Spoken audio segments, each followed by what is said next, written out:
Hello and welcome back to another episode of Taking Control of Cancer, the podcast brought to you by the North East London Cancer Alliance.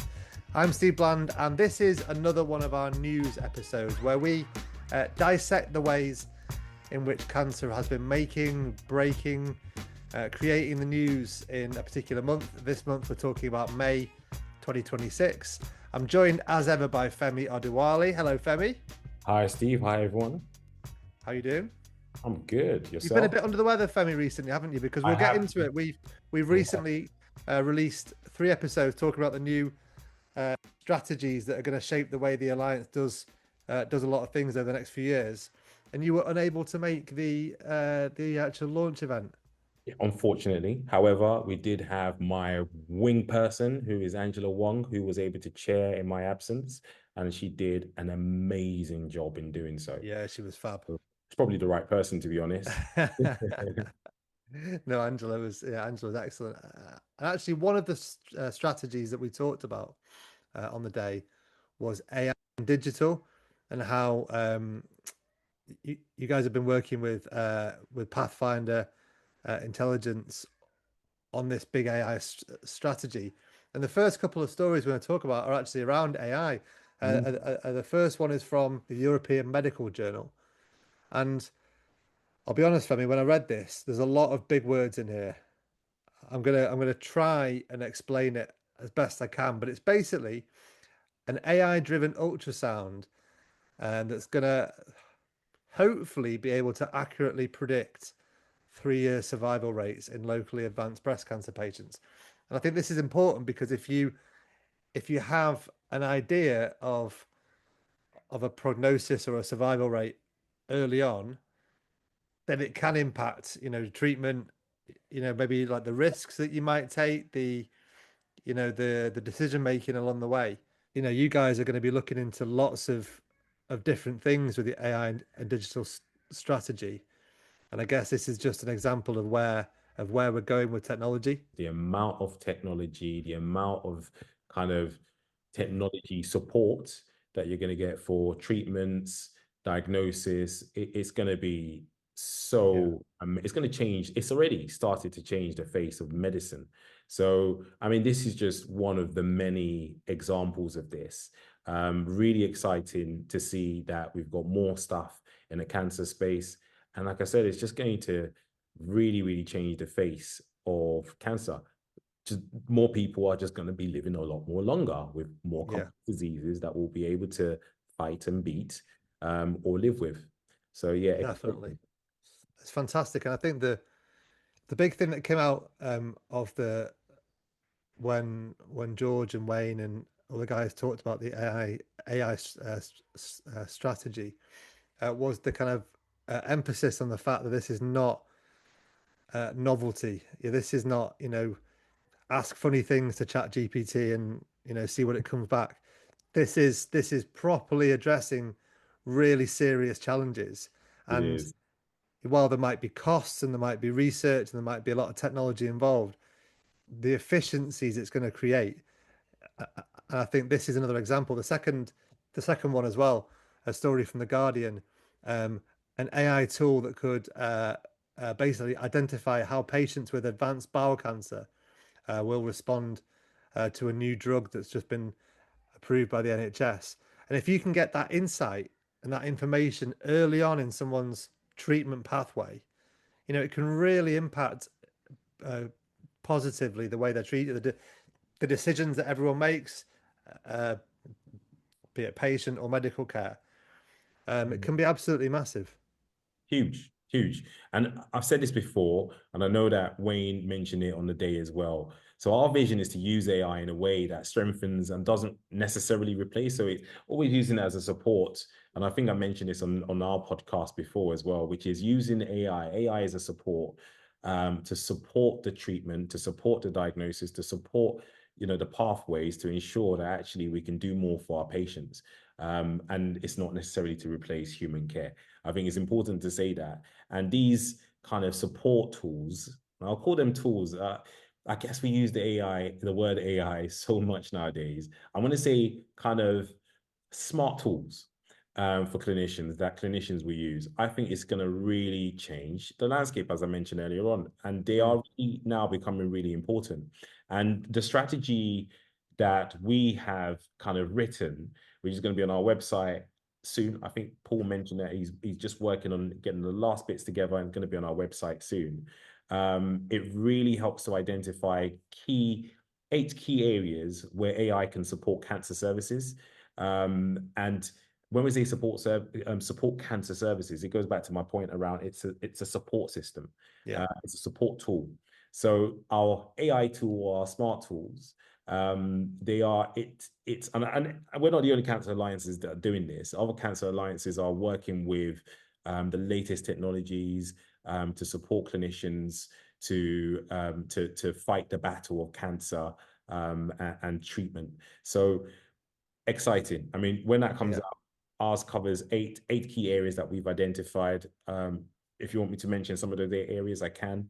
If Yeah, not, go on, mention a couple because there's some interesting ones. I think we've talked before on this podcast about MDTs, the way notes are taken, how efficient they are.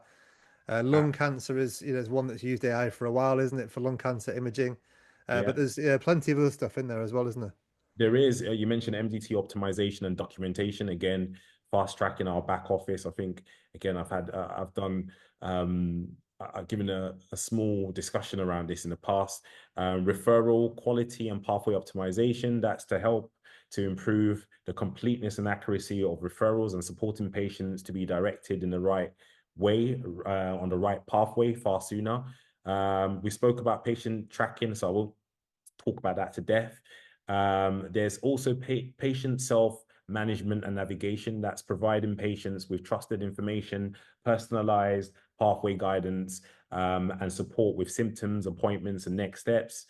Again, I mentioned administrative automation in terms of scheduling and reducing the manual processes, improving appointment scheduling and supporting better use of clinical capacity. Of course, earlier diagnosis and risk stratification, that's another. Imaging and support, so imaging and diagnostic support, which is what you just mentioned just now. And obviously the data infrastructure and systems integration, which is building the data, that the foundations needed to support safe, effective, and joined up AI tools usage across our services.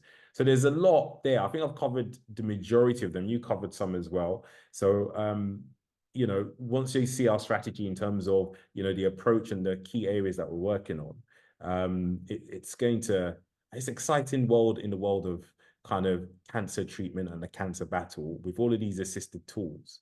It's really going to help to change the course of treatment and Yeah, how we support patients. brilliant. Kind of hearing the flash, the flash on the bones of the strategy um, at Tower Hamlets Town Hall the other week. And if you want to have a listen to a bit more, we did three brilliant episodes, one on each of them, the AI strategy, workforce. I kept calling it workplace, but workforce, and also inequalities as well. And actually, what we found that all of those areas are very intertwined, aren't they? Because AI might be used in some of the workforce stuff, and a lot of the workforce will play into inequalities if there's a more diverse workforce. They all kind of work together, and it was really interesting hearing from uh, not just some of the people who've been putting them together, but the 120 people in the room. Mm. We grabbed quite a few people to give us a bit of an impromptu, kind of take on what was going on. So you can hear those episodes now. They were yeah, fantastic episodes to record. Um, Maybe the next one is actually it isn't technology, well, technology in a sense, but it's an advance. Something that this was on the BBC website. A new injectable form of a key cancer drug could see thousands of NHS patients across the UK spending far less time in hospital. Keytruda, which is already used to beat multiple cancers, is a type of immunotherapy that helps the body's own immune system attack cancer cells. And it could be in injection form.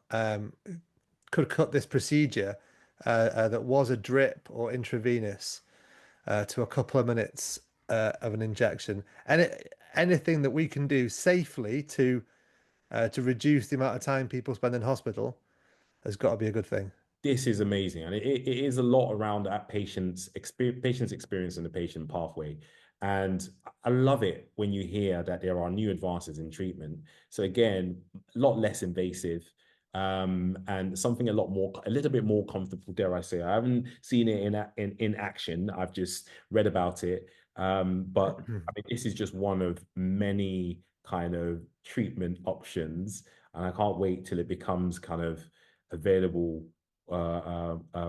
available for absolutely everybody. I think it's currently, is it in just a couple of places so far, I think, so far. Yeah, I'm just having a Two little places read of I it. A lady know. called Shirley. Mhm. Shirley in St Albans was one of the first to receive the jab at Mount Vernon Cancer Centre near Watford. Um, but yeah, I mean, if it's something that works, if it's it'll only have reached Shirley if it's been through rigorous testing, won't it? So Yeah. it's she's 86 actually. She was in the chair for a matter of minutes instead of an hour or so. Actually, somebody of 86, you can't underestimate the stress of being in a chair having treatment for an hour as opposed to a couple of minutes. Yeah. It's massive that. So uh this is a piece. A girl called Amy started smoking when she was 12. Uh, Quit after seeing her mum go through kidney and lung cancer caused by the smoking. And she's actually in an ITV stop smoking advert alongside her mum Wendy Robinson as part of the new regional Turn the Corner campaign filmed in Grimsby. Um, this is interesting. Fits in with one of the three shifts set out in the NHS 10-year cancer plan, sickness to prevention, um, doing whatever we can to get people as early as possible, hitting them hard with the message that things like smoking are the ways that we can take control of cancer. Yeah. It's great. It's great to see another campaign, and we've done quite a few in Northeast London. So again, we're making quite a lot of progress and encouraging people to get free support to stop smoking, especially through our lung cancer screening program.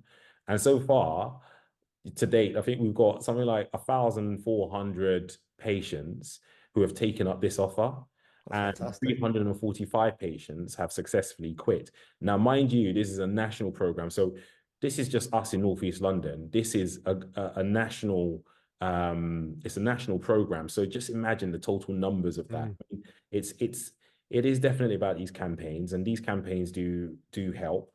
And once people could see the impacts, yeah. yeah, I mean, they contribute. They definitely do contribute. And I'll tell you what else contributes, Femi, when we see big, nice little segue that, wasn't it? When we see big, actually talking about telly as well, we see big TV shows taking on cancer storylines. So the next and the final story for today is about EastEnders, who've been working with Blood Cancer UK on a new storyline. I don't actually watch EastEnders, so I can't tell you who Denise Fox is, but I can tell you she's played by Diane Parrish. But she, in the show, has been diagnosed with acute myeloid leukemia. Now, AML is a particularly nasty blood cancer, and Mhm. Yeah. um, I know people. Simon Thomas, the presenter, Sky Sport presenter, his wife Gemma died from AML, and it can be a really nasty one. But yeah, later this month, viewers will see Denise receive the diagnosis after undergoing tests, and the storyline which will play out over the course of the year uh, will follow in the wake of her diagnosis, and it's really good actually. I was telling you before we started recording that we in our You Mean the Big C podcast we went on set with Coronation Street when they did a cervical cancer storyline, and it was great to meet all the actors.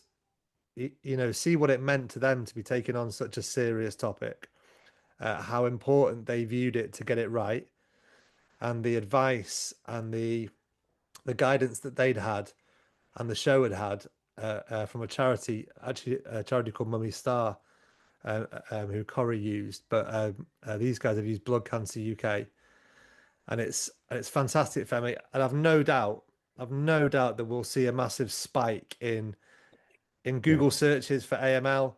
In Yeah. referrals, maybe people go into the doctor, with symptoms, and it's brilliant when it's done right. A show like EastEnders, with the following they've got and the viewing figures they've got, it's fantastic.